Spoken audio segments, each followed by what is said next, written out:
হলো অর্ধ শাবানের রাত, শাবান মাসের 14 তারিখের দিবাগত রাত। আল্লাহ তাআলা অর্ধ শাবানের রাত্রি তার বান্দার প্রতি মনোযোগ দেন এবং ক্ষমা প্রার্থনাকারীদের ক্ষমা করে দেন এবং অনুগ্রহ প্রাপ্তিদের অনুগ্রহ করেন আর হিংসা পোষণকারীদের ছেড়ে দেন। হে ফাতেমা, আমি সিজদায় পড়েছিলাম জান্নাতুল বাকিতে যারা শায়িত আছে তাদের জন্য। মহান আল্লাহ রাব্বুল আলামিনের কাছে দোয়া প্রার্থনা করছি, কেননা আমি যা জানি তোমরা তা জানো না, আমি যা দেখি তোমরা তা দেখতে পাও না।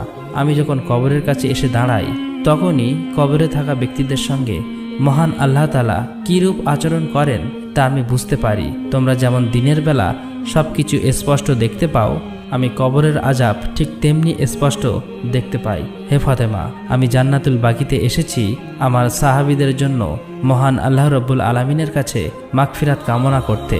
মহান আল্লাহ রাব্বুল আলামিন যেন সবাইকে জাহান্নামের কঠিন আযাব থেকে নাজাত দান করেন। অবশ্যই তারা সকল মিলে জান্নাতুল বাকি থেকে বাড়ির দিকে রওনা হলো। অতঃপর ৫ম হিজরি শাবান মাস আল্লাহর রাসূল সাল্লাল্লাহু আলাইহি ওয়াসাল্লাম তার সাহাবীদের নিয়ে ফিরছেন বনি মুস্তালিকের যুদ্ধ থেকে। কিছু লোক আগে চলে গেল, সবাই ক্লান্ত, ধুলোমাখা চেহারা, তারা খুবই তৃষ্ণার্ত, তবু মনে শান্তি, কারণ তারা আল্লাহর রাস্তায় জিহাদ করে ফিরছেন। কিন্তু এই শান্তির মুহূর্তেই সামনে দেখতে পেয়েছিল একটি পানির কূপ, একজন মুজাহির, একজন আনসার। দুজনার মধ্যে ঘটে গেল এক ঘটনা। মুজাহির ভাই চিৎকার দিলেন, হে মুজাহিররা! আনসার ভাই ডাক দিলেন, হে আনসাররা!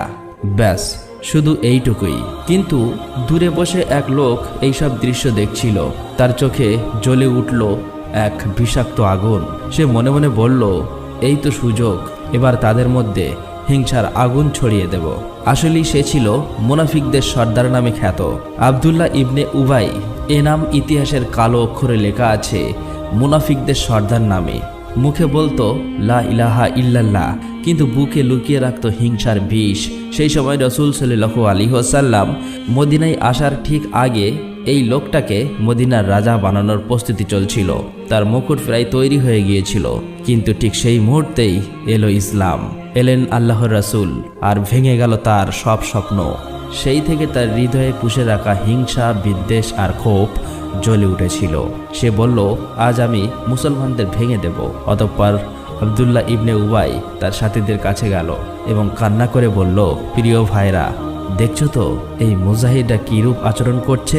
আমাদের শহরে এসে এখন আমাদের উপর চড়াও হচ্ছে।